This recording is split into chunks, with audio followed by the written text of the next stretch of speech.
todos que aqui se encontram, os visíveis e os invisíveis, que com certeza são um número muito maior.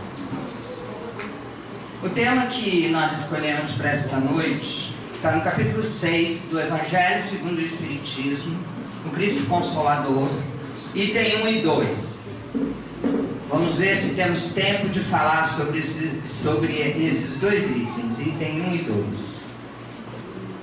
As palavras de Mateus 28, 29 e 30, transcritas por Mateus, palavras de Jesus, transcritas por Mateus. Vinde a mim todos vós que andais aflitos e sobrecarregados, e eu vos aliviarei. Tomai sobre vós o meu jugo, e aprendei comigo, que sou manso e humilde de coração, e vossas almas alcançarão repouso, porque meu jugo é leve, é suave, e meu fardo é leve. Essas são palavras de Jesus há 2000 anos. Há 2000 anos Jesus falou: vinde a mim todos vós que andais aflitos e sobrecarregados. E nós olhamos uma humanidade aflita e sobrecarregada 2000 anos depois. Por que será? Porque nós ainda não vivenciamos os ensinamentos de Jesus. Porque nós nos dizemos cristãos. Tanta gente se diz cristão. Sou cristão, e daí? O que mudou na sua vida? Você está vivenciando os ensinamentos de Jesus? Quem é cristão? Cristão é aquele que vivencia os ensinamentos de Jesus, que traz para a sua vida. Jesus não diz nesta passagem que vai tirar os problemas nossos. Ele não diz isso. Ele diz que seguindo nós vamos ter mais calma. Nós vamos ter um jugo suave. Vinde a mim todos vós que andais aflitos e sobrecarregados, e eu vos aliviarei. Jesus nos promete alívio. Ele não diz que nós vamos passar aqui na terra sem problemas, mas Ele vai aliviar nossas dores, nossos sofrimentos. E como é que Jesus alivia nossas dores e nossos sofrimentos? Através do seu jugo. Ele diz: meu jugo é leve, é suave. O que é jugo? Nós já paramos para pensar o que é jugo? Lá na minha terra, jugo se chama canga. Não sei se aqui se chama também. É aquele negócio que coloca em cima do boi para ele seguir no caminho, a junta de boi, né? Todo mundo sabe o que é isso, né? Não tem um negócio que bota em cima do boi para ele seguir o caminho correto. O jugo de Jesus, o que é o jugo de Jesus? O jugo de Jesus são as leis de Deus, que nós ainda não seguimos. Nós precisamos do jugo de Jesus. Ele veio nos ensinar. Ele veio aqui nos ensinar o caminho. É esse o caminho que nós temos que seguir para que a gente não viva sobrecarregado e ansioso como nós estamos vendo. Uma humanidade ansiosa. Vivemos preocupados. Não dormimos à noite, preocupados com o que pode acontecer e não acontece na maioria das vezes. Porque 80% das coisas que a gente se preocupa não acontecem. E a gente vive preocupado. Mas e se não der certo? A nossa fé é tão pequena, mas tão pequena, que a gente acredita que não vai dar certo. Mas sempre dá certo, não é? Mesmo quando dá errado, dá certo. A gente pensa que deu errado, mas não deu errado, deu certo. Era aquilo mesmo que tinha que acontecer. Sempre dá certo. E a gente vive se preocupando, vive preocupado. Se trouxéssemos a mansidão para as nossas vidas, quando Jesus dizia: aprendei comigo que sou manso e humilde de coração. O que Jesus está dizendo para nós? Está dizendo: seja manso e humilde. A humildade, a mansidão vão nos trazer uma aceitação melhor das coisas. E a aceitação é realmente uma grande coisa que faz com que a gente viva em paz é ter aceitação. Quando a gente tem aceitação de qualquer coisa, de qualquer problema na nossa vida, o problema some, quase que some, desaparece. Eu vou contar para vocês uma história que aconteceu comigo na semana passada. Eu estava em Porto Alegre, num congresso fantástico, maravilhoso, onde estive com Haroldo Dutra, com Alberto Almeida, com Divaldo, com toda essa gente, aprendendo muito com eles lá. Mas eu estava num bairro um pouco distante da PUC. Uma coisa importante que eu achei assim fantástica: a PUC, Pontífice Universidade Católica, abriu para um congresso espírita. Isso é fantástico, gente. As religiões estão se entrelaçando já, né? Estão entendendo que Jesus é um só. Então nós estivemos lá na PUC nesse congresso maravilhoso. E eu tenho ido a alguns congressos. Esse foi o terceiro congresso que eu fui esse ano. E eu tenho ido em alguns congressos, eu tenho visto esse entrelaçamento das religiões que é tão importante. Esses diálogos entre religiões que é tão importante para nós. E aí, antes de sair de casa, eu ia assistir a abertura com o Divaldo. A abertura era com o Divaldo. Eu sempre, quando eu saio da minha casa, eu peço a Deus que eu tenha discernimento para enxergar, porque a gente não tem. A gente sai assim, voando, né? Eu tenho discernimento para enxergar quando uma pessoa passar pelo meu caminho e tiver necessidade de mim. Eu sempre peço isso. Eu estava no 12º andar, chamei Uber e desci. Quando eu cheguei, Samuel, essas coisas atuais são fantásticas, né? Tudo. As pessoas dizem que antigamente que era bom. Gente, que antigamente era bom? Antigamente não tinha máquina de lavar. Olha, tanta coisa que não tinha. É só a gente saber usar as coisas atuais, né? Gente, eu acho esse Uber uma coisa fantástica. Você desce, ele já sabe teu nome, você já sabe o nome dele, né? E olha, boa noite, dona Antônia. Tava lá o Samuel. Boa noite, Samuel. Entrei e comecei a conversar com ele. Eu não vou esquecer nunca o nome desse rapaz, porque ele me ensinou demais. Foi uma experiência, assim, incrível. E eu achei que podia colocar essa história aqui, e tem várias histórias que eu poderia ficar contando aí, várias que aconteceram.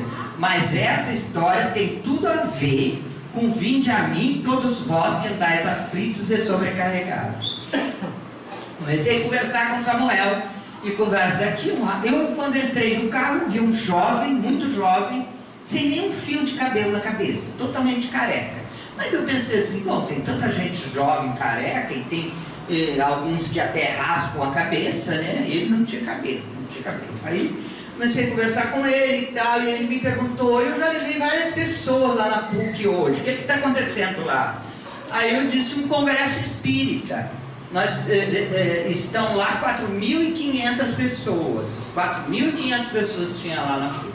Espíritas, 400 casas espíritas do Rio Grande do Sul sendo representadas lá na PUC. E aí ele disse, puxa, eu não sabia, se eu soubesse eu teria feito minha inscrição e gostaria muito de ir, porque eu estou me interessando pelo espiritismo, comecei a estudar o espiritismo, estou indo lá no André Luiz, que é uma casa espírita grande que tem lá em Porto Alegre. Estou indo lá e estou gostando muito, estou entendendo muita coisa. E eu falei, que bom, puxa, que bom que você está se interessando por isso. E ele disse, infelizmente eu estou me interessando por uma causa ruim, porque eu procurei a doutrina espírita porque eu estou doente.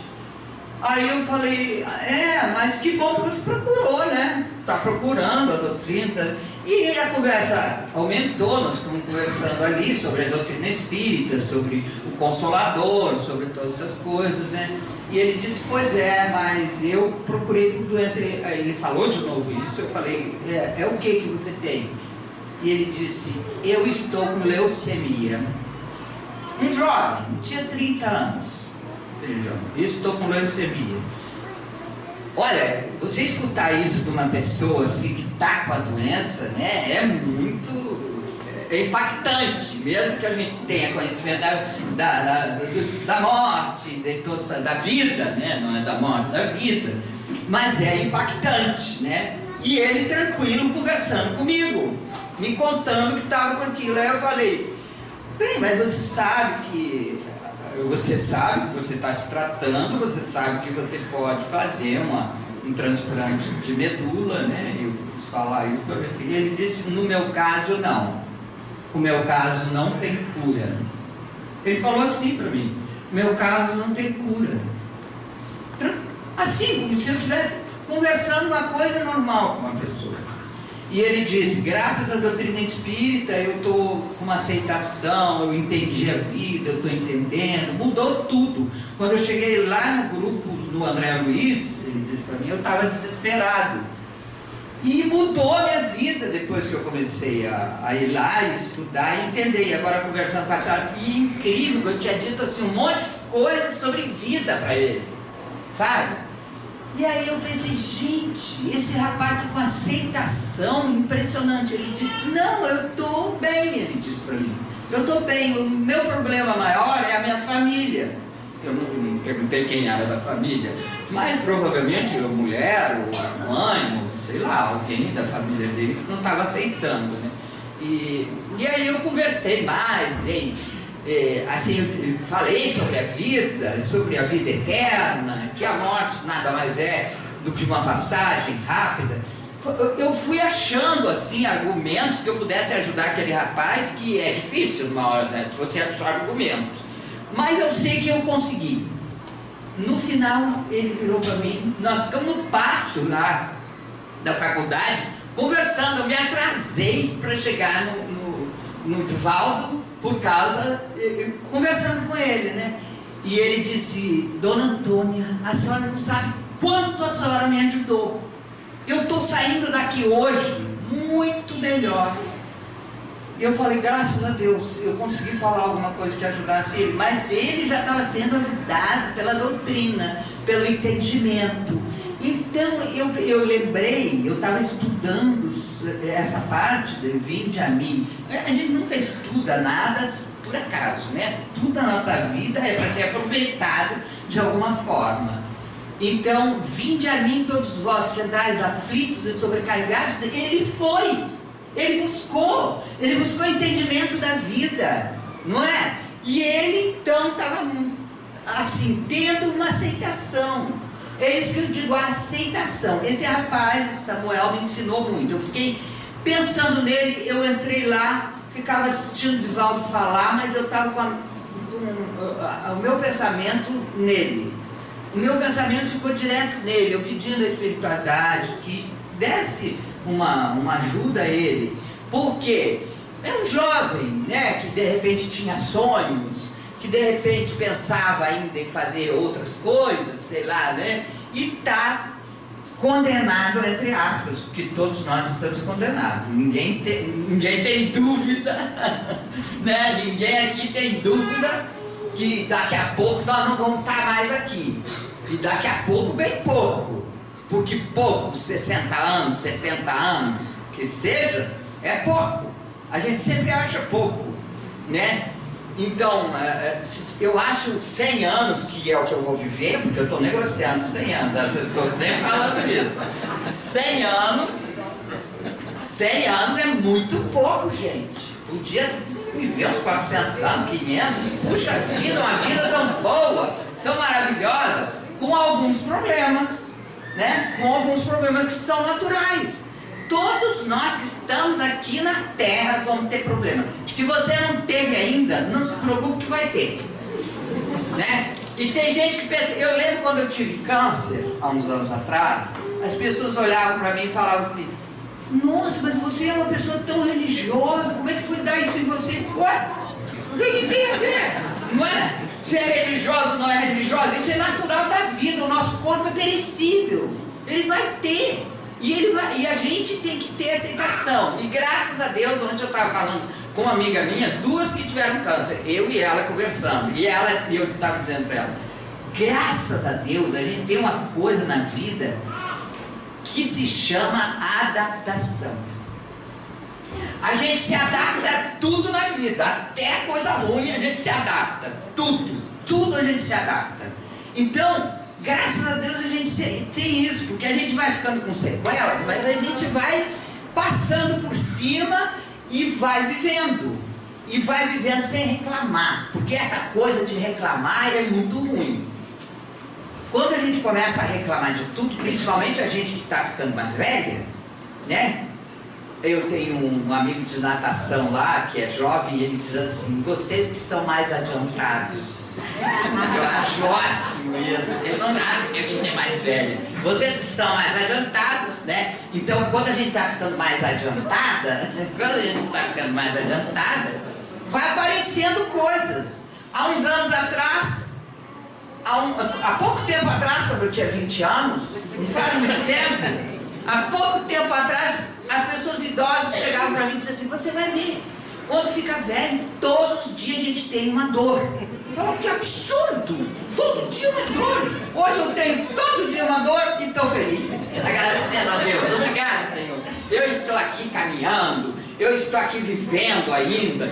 Tem uma dor aqui, uma dor ali. Hoje eu fiquei pensando, quase que eu não chego aqui, porque eu passei o dia inteiro mal. E eu falei: nem parece, né? Mas eu passei. Aí eu orei muito, pedi muito a Deus: faça levantar daqui, que eu não posso ficar doente assim. E a gente se adapta às coisas, não é? E esse é o jugo suave. Nós temos que levar a vida com suavidade. Nós não podemos levar a vida como se estivesse carregando um saco nas costas, um saco de pedra nas costas. Tem gente que vive como se tivesse assim: ah, não aguento, eu não sei, não vai dar, não é? Eu não sei o que vai ser de mim, está muito difícil. Tem gente que fala difícil toda hora: está difícil, está difícil. Nós não podemos levar a vida assim. Nós temos que levar a vida com leveza, né? Com alegria, com sorriso, né? Levar paz aonde nós estivermos, ajudar aqueles que estão com dificuldade, que sempre tem alguém com uma dificuldade maior que a nossa. Sempre tem alguém precisando mais de nós do que nós estamos precisando do outro. Sempre tem alguém para nos dar uma lição, às vezes, né? De como nós devemos nos comportar. Aceitação. Falar de novo isso. Aceitação é fundamental. Tem gente que pensa que a aceitação é cruzar os braços e ficar esperando as coisas serem resolvidas. Não é isso. Não é isso. Aceitação é continuar caminhando, é persistência, é tudo isso, mas é aceitar que nós somos vulneráveis, que nós estamos aqui, pode nos acontecer de uma hora para outra qualquer coisa pode nos tirar daqui e levar para a pátria espiritual. Qualquer coisa pode nos acontecer. Então nós estamos na terra vulneráveis a tudo, porque essa aqui não é a nossa vida. É um subconjunto da vida, né? Um conjunto geral. É uma parte dela. Nós estamos numa parte da vida, mas não é toda a vida. A vida nossa, real, é na parte espiritual. É para lá que vamos voltar, mesmo que a gente não queira, mesmo que a gente ame muito. Ah, mas como é que o pessoal lá de casa vai viver, gente? Sem mim. Tem gente que fala isso, né? Como que o pessoal vai viver sem mim? Aquele pessoal não sabe nada, não sabe nem fazer comida, nem cuidar da casa, nem nada. Como é que vão viver? Não é? A gente vê muito. Eu tive uma irmã que partiu para a parte espiritual com 14 anos, deixou duas crianças, entrando na adolescência, 13 e 14 anos. Ela tinha 42 anos. Ela foi para a pátria espiritual. Olha, quando eu olhei aquelas crianças, eu falei: meu Deus, como é que essas crianças vão se... Hoje eu fiquei na casa da mais velha, que é minha sobrinha e minha filhada. Tem uma vida, viagem pelo mundo inteiro, estudou, persistiu. Olha que coisa, né? Como é que a gente pensa? E a minha irmã era uma mãe muito boa, muito comprometida com as crianças e tal. Mas a filha se fez sozinha, ficou sozinha, e a gente tem mania, os filhos estão 30 anos. Ah, mas ele precisa de mim. Ah, meu Deus do céu, mas ele tem que fazer como eu quero, ele tem que fazer desse jeito, e a gente fica coordenando a vida deles e achando que eles têm que ser do jeito que eles querem, porque do jeito que eu quero que é o certo. E não é. A gente tem que deixar nossos filhos caminharem sozinhos, porque eles não, como diz Khalil Gibran, vossos filhos e filhas não são vossos filhos. São os filhos e as filhas do chamado da vida, vêm por vós, mas não são de vós, né? Então nós temos que ser a flecha que joga eles na vida. Nós criamos filhos para terem a vida deles. Enquanto são pequenininhos, dependem de nós. Eu vejo hoje os meus netos pequenininhos, né? Eles precisam da gente, eles precisam que a gente faça comida para eles, precisam que tire a roupa, que troque a roupa, que dê banho, todas essas coisas. Mas quando eles estão com 30 anos, não precisam mais, não é? Com 30 anos, eu estou dizendo com 30 porque eu vejo gente com 30, que o filho com 30 querendo fazer tudo para ele, dando coisinha na mão, não sei o que, né? Fazendo, não, mas ele gosta disso, ele gosta, eu vou fazendo a comidinha que ele gosta. Ele vai comer na rua e come qualquer coisa que tiver lá, né? Qualquer coisa que tiver no restaurante ele come. Mas a gente quer falar, não, mas ele não come feijão desse jeito, ele não come assim. Come sim, você acha que vai passar fome? Passa nada. Não, nós não somos insubstituíveis, gente. Nós somos importantes, mas a primeira coisa que nós temos que cuidar é da nossa vida. Nós temos que cuidar, isso não é egoísmo.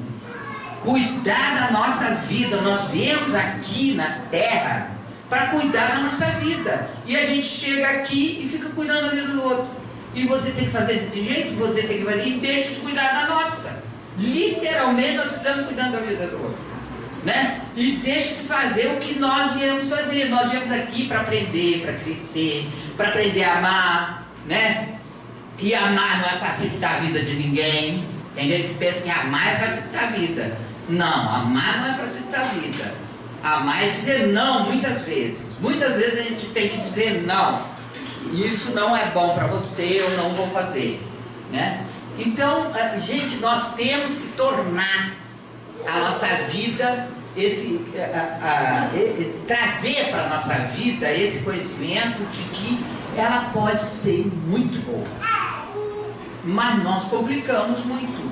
A gente vive complicando a nossa vida. A gente vive achando coisa, criando problema para nós mesmos. Se nós olharmos todos os problemas que temos, foi tudo criado por nós mesmos. A gente que cria os problemas. A gente cria os problemas para nós.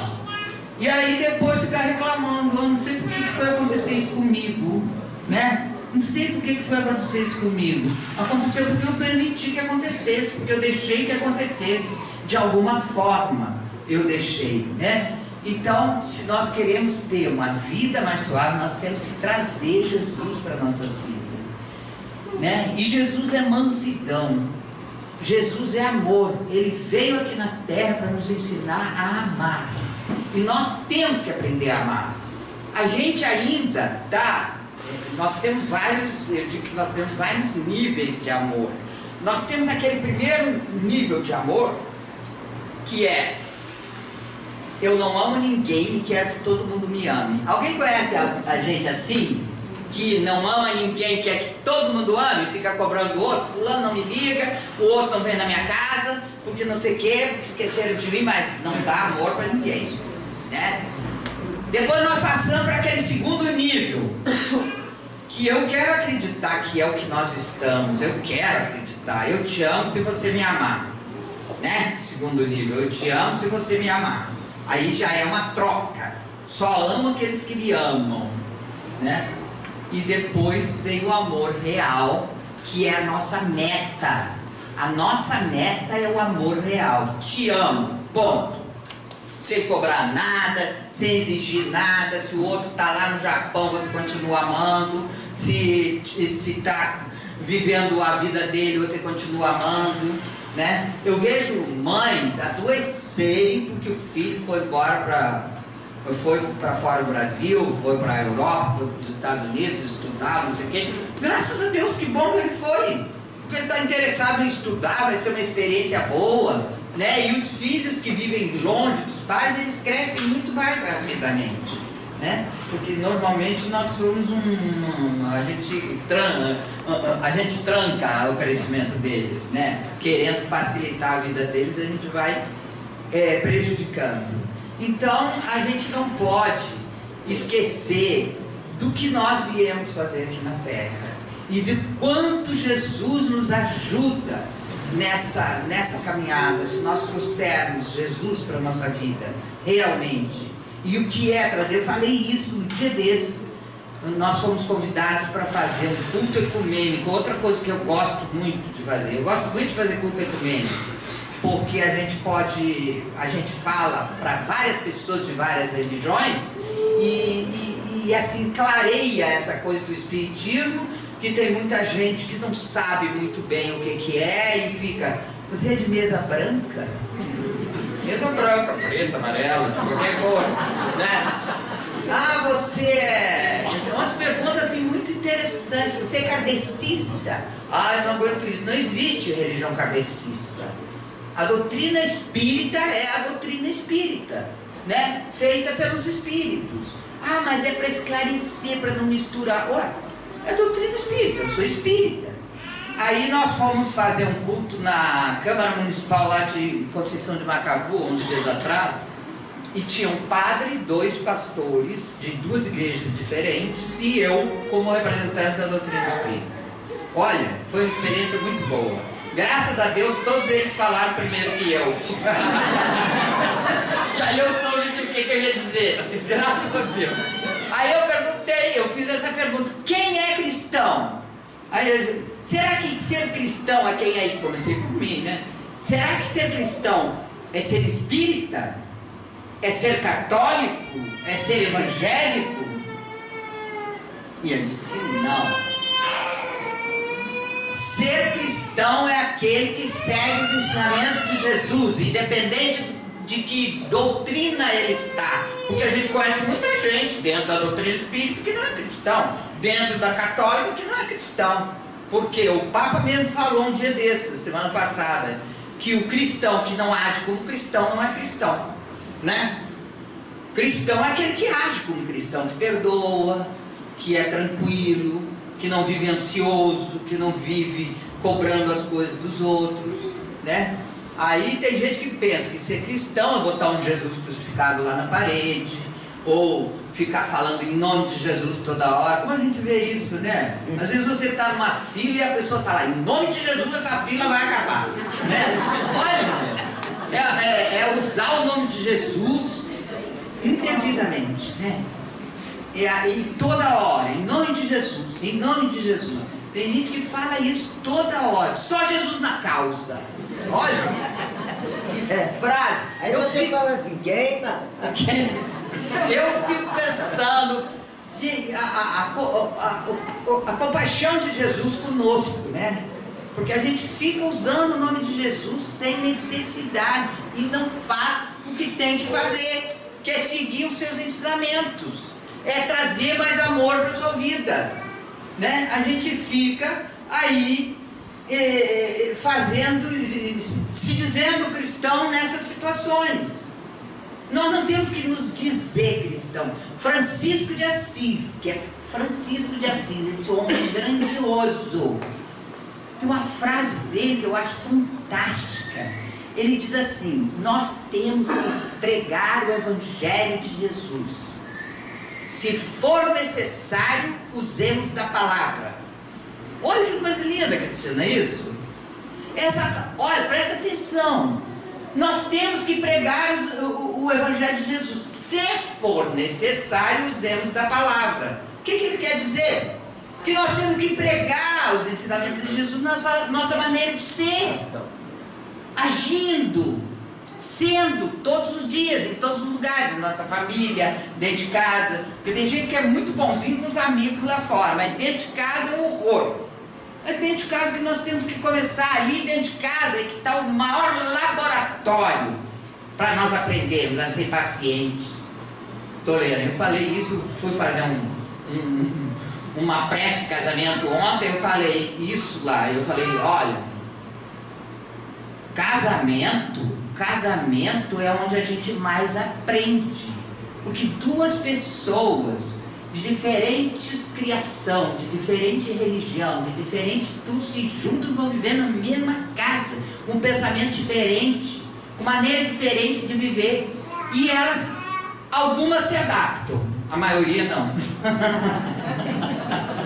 Algumas se adaptam, mas é verdade, algumas se adaptam, vivem 60 anos até, eu já vi gente fazendo 60 anos de casado, 50 anos, né? Se adaptaram, por quê? Que elas foram felizes para sempre. Olha que palavra, foram felizes para sempre. Eu tenho um amigo que já veio aqui fazer palestra, mas eu não vou falar o nome dele, que eu mandei ele aqui, até indiquei o nome dele. Ele diz assim, eu tenho que me casar, Toninho, porque eu também não posso ser feliz para sempre. Eu achei muito engraçado ele dizer isso.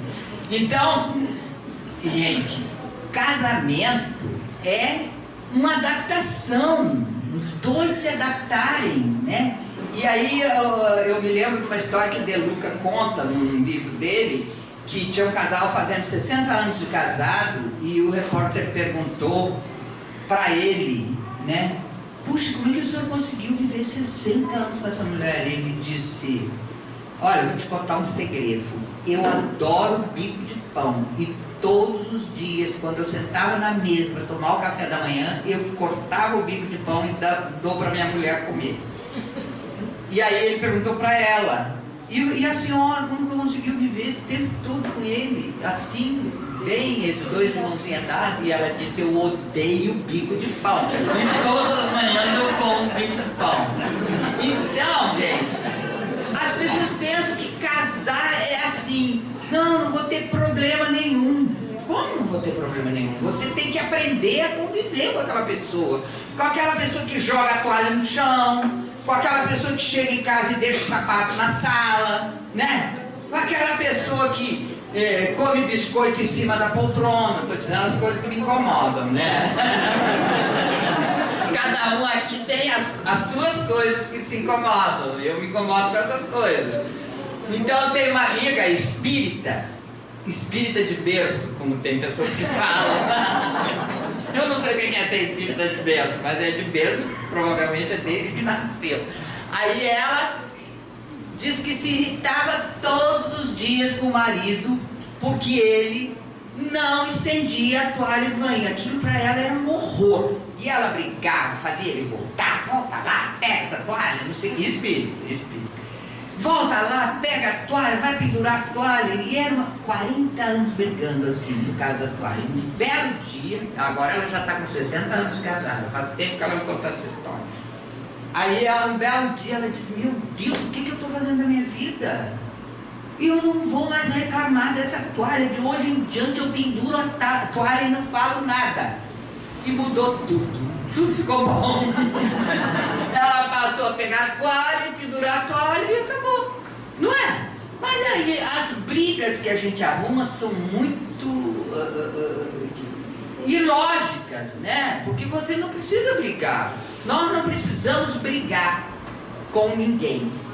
É só conversar e aceitar o outro do jeito que ele é. Ah, mas ele é desse jeito. Bom, se você não está aceitando, fica difícil. Tem que aceitar do jeito que é e tentar conviver da melhor maneira possível. Porque nenhum casamento, é muito difícil achar um casamento na Terra que seja um casamento de reencontro de alma. Tem gente que fica procurando isso, né? Minha alma gêmea. Não existe, eu vou contar uma coisa para vocês. Não existe alma gêmea. Não existe. Você pode até transformar esse ser que está vivendo com você numa alma gêmea, mas vai ter diferença. Mas não, os casamentos são provacionais. É porque nós deixamos alguma coisa mal resolvida lá atrás. E aí a gente se encontra aqui, então eu peço que não deixe nada mal resolvido. Que se deixar uma pendenga, qualquer que seja, vai ter que se encontrar lá na frente para poder arrumar isso. Vai ter que encontrar. Aí eu tenho uma menina amiga minha que ficou muito zangada quando eu falei isso. Ela disse, eu não vou me encontrar mais com ele. Só por ela estar falando isso, eu já sei que ela vai se encontrar com ele. E eu não vou mais, porque eu resolvi o que tinha que resolver com ele já aqui. Eu não estou mais com ele, não quero saber. Exatamente por isso ela vai se encontrar, né? Mas só que ela não consegue entender. Então é melhor a gente sair daqui amigos, com 100 anos, mas vivendo junto, amigos, conquistar uma pessoa para a gente se encontrar na pátria espiritual bem, fazer, olha, tem um escritor espírita que ele fala, eu não estou me lembrando o nome dele, mas que ele fala assim,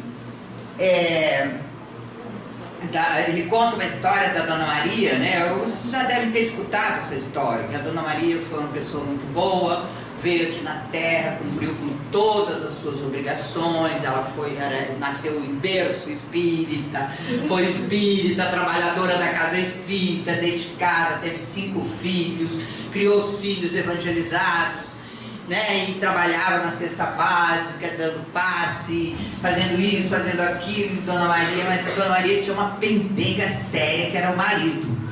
O marido gostava de uma cachaçinha, bebia, e era uma confusão danada o marido, e ela aguentou, olha só a palavra, aguentou ele até ele morrer. Ele morreu, logo depois ela morreu também, que é natural, né? E aí a Dona Maria chega na pátria espiritual e o mentor dela vem lá dizendo, olha, a senhora fez isso, fez aquilo, foi uma boa mãe, uma boa dona de casa, uma boa espírita, trabalhou, fez isso, um monte de coisa boa que a Dona Maria fez, mas deixou alguma coisa para resolver, Dona Maria. E eu, sim, com o seu marido. E eu deixei com o meu marido, aguentei ele até morrer para não encontrar com você.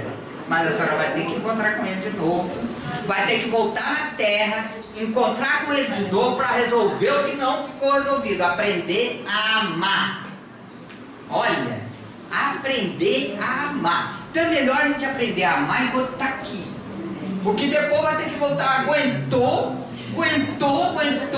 é a palavra de aguentar, né? Mas não adiantou, porque ela tinha que aprender a amar aquela pessoa com as dificuldades que ela tinha. Mas a gente sempre pensa assim, não, vou aguentar, porque depois não quero ver mais na minha frente. Vai ver sim, vai ver, e vai ver às vezes em situações mais difíceis, como um filho difícil, né? Porque as pessoas pensam assim, não, eu sou casado com ele, vou voltar casado. Não, você pode voltar como um filho difícil, né? Como um irmão, como uma mãe, como qualquer outra pessoa, né? Porque a gente vai se encontrar da maneira que tem que se encontrar. Então, para a gente poder trazer mais leveza para a nossa vida e tornar esse jugo, que é essa canga, que nos faz caminhar pelo caminho certo, porque não adianta a gente sair fora desse caminho, que o jugo nos obriga. A gente sai fora e se espeta e tem que voltar para lá de novo, para o caminho que nós temos que seguir. Não adianta. Enquanto não soubermos seguir as leis de Deus, enquanto não trouxermos essas leis para a nossa vida, que a gente está bem distante disso ainda, mas nós espíritas já temos algumas leis que a gente já tem conhecimento e que podem nortear a nossa vida, que é a lei da reencarnação. E isso tudo que eu estou falando, a gente vai se encontrar de novo. Então, se a gente já tem conhecimento da lei da reencarnação, fica tudo diferente, fica tudo melhor. A lei de causa e efeito é outra coisa que a gente já conhece dentro da doutrina espírita. E isso é muito bom, porque isso faz com que a gente siga o rumo certo. Jesus veio aqui na Terra 2000 anos e falou, eu sou o caminho, a verdade e a vida. Ninguém chegará ao Pai se não for por mim. Gente, a gente repete isso, a gente já sabe de cor essa frase, não sabe? Mas não serve, não adianta. Ninguém, ele diz que ninguém chegará ao Pai. Não adianta ser espírita, ser católico, ser evangélico, ser não sei o quê, se você não segue. Ninguém chegará ao Pai, chegará a Deus, seguindo as leis que Jesus deixou bem claras. Jesus veio nos mostrar o que nós temos que fazer para seguir esse caminho, para tornar esse jugo mais suave, que são essas leis que direcionam nossas vidas. Então agora a gente já sabe que jugo é aquela canga que coloca a gente no caminho certo, né? O boi no caminho certo para ele seguir o caminho. Então nós precisamos desse jugo de Jesus para chegarmos ao caminho que precisamos chegar. Que a gente possa pensar sobre isso, ler esse capítulo. Esse capítulo, Cristo Consolador, até se a casa quiser, eu volto aqui para falar sobre o item 3 e 4, que é o que ali fala sobre o Cristo Consolador realmente, né? Como que é o Cristo que nos consola. Mas não é falando o nome dele toda hora, é sim seguindo a Jesus. Nós temos que ser, nós espíritas temos essa doutrina maravilhosa, que abre as portas para tanta coisa nas nossas vidas, como foi para Samuel, né? Que ela possa abrir as portas para nós também, que a gente possa transformar a nossa vida numa passagem tranquila e boa aqui na terra. Que a gente não fique esperando que alguma coisa extraordinária aconteça para que a gente seja feliz e tenha paz. Eu só vou ser feliz quando? Né? A gente coloca a felicidade lá longe. E a vida vai passando e a gente fica esperando que a felicidade chegue até nós. Não vai chegar. Dessa maneira não vai. Nós temos que ser felizes do jeito que estamos, aonde moramos, com a família que temos. Mas se eu tivesse a família do fulano, acho que eu seria feliz. Não seria, não. Não seria. Eu tinha um amigo que sempre dizia assim, quando a gente achava uma pessoa tão boazinha, ele dizia, vai morar com ela para você ver. Vai morar com ela para você ver. Então, nós temos que começar agora essa transformação na nossa vida, essa mudança. A maior responsabilidade que nós temos aqui na Terra é conosco mesmo. É transformar a nossa vida. É nos tornarmos melhores. E no que nós nos tornamos melhores, naturalmente, nós vamos tornar todas aquelas pessoas que estão ao nosso redor melhores. Não é que a gente queira mudar eles, mas quando a gente muda em volta, o nosso meio. A gente vive falando que nós estamos num mundo horrível. Eu vejo cada coisa que postam aí no Facebook. O mundo está cada vez pior, porque não sei o quê. E eu falei, meu Deus, as pessoas não creem que existe um Deus e que Jesus está na coordenação de tudo. Tudo que acontece aqui na Terra está certo. É exatamente isso que tem que acontecer. Tudo que está acontecendo agora está certo, não tem nada errado. Precisava acontecer tudo isso para dar uma melhorada na coisa, né? Divaldo falou isso agora. Agora, meu filho, estou copiando tudo que eles falaram lá. Ele falou exatamente isso. Está tudo certo, gente, não tem nada errado. Mas nós temos que acreditar, porque é Jesus que está. Jesus não é ele que está no comando? Ele que está no comando, então. Mas a crise. O pessoal adora falar em crise, a crise moral. A maioria das pessoas que falam em crise pensando em dinheiro. E a crise que nós vivemos não é monetária, é moral. É esta crise moral que nós temos que nos preocupar, né? Que nos levou a tudo isso. É essa crise que nos levou a todas essas situações aí. E não é a gente ficar apontando o que o outro está fazendo. E sempre eu fui na casa de uma pessoa que ela falou para mim assim, olha, eu vou lá no banco tirar um dinheiro que o meu genro botou, porque ele fez uma venda uma pessoa íntegra, responsável, trabalhadora, olha só. ele fez uma venda lá dentro da firma e esse dinheiro ele ganhou por fora, então ele bota na minha conta, né, da sogra, bota na minha conta e aí eu tiro para ele para não constar lá na firma que ele ganhou esse dinheiro. E como é o nome disso, gente? Corrupção. E é uma pessoa que vive falando mal dos governantes, que vive dizendo que são corruptos, não sei o que, mas e você está fazendo o quê? Meu Deus, quando a gente dá um jeitinho, né? Todo jeitinho que a gente dá para sair ganhando de alguma forma, nós somos também. Nós temos governantes corruptos, por quê? Porque nós temos uma sociedade corrupta. Enquanto tivermos uma sociedade corrupta, teremos governantes corruptos. Os governantes só não vão ser corruptos quando a sociedade não for corrupta, porque é o resultado. É o espelho nosso. É o espelho nosso. Então nós vamos pensar nisso. Vamos mudar isso. Não vamos dar um jeitinho. Ah, o cara me deu um troco a mais ali e eu não devolvi. R$2 a mais. Ué, eu tenho que voltar lá e dar. Não importa que seja R$1. Que seja centavos, eu tenho que voltar no dia seguinte, se eu me dou conta, ó, você me deu esse dinheiro aqui a mais, moço.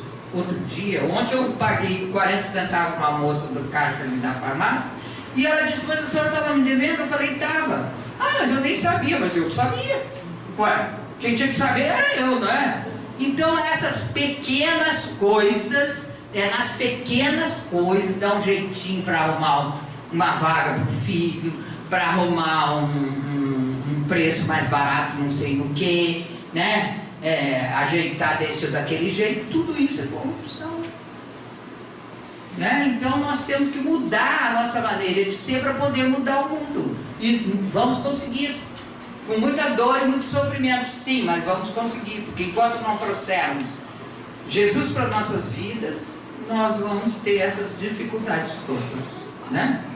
Então, gente, terminamos o nosso horário, queremos agradecer a vocês pelo carinho, por terem a paciência de nos escutarem, por nos darem oportunidade de trabalho. Precisamos trabalhar, precisamos ser divulgadores da doutrina e de vez em quando a gente tem que usar a palavra, como diz Francisco de Assis, né? De vez em quando a gente tem que usar a palavra, da palavra, mas que a gente possa trazer realmente nos nossos atos, no nosso dia a dia, Jesus para as nossas vidas, em tudo que aconteça na nossa vida, em pequenas coisas, porque existe muita gente que ainda não sabe disso e que precisa de nós que já sabemos, né? Muita gente que não sabe.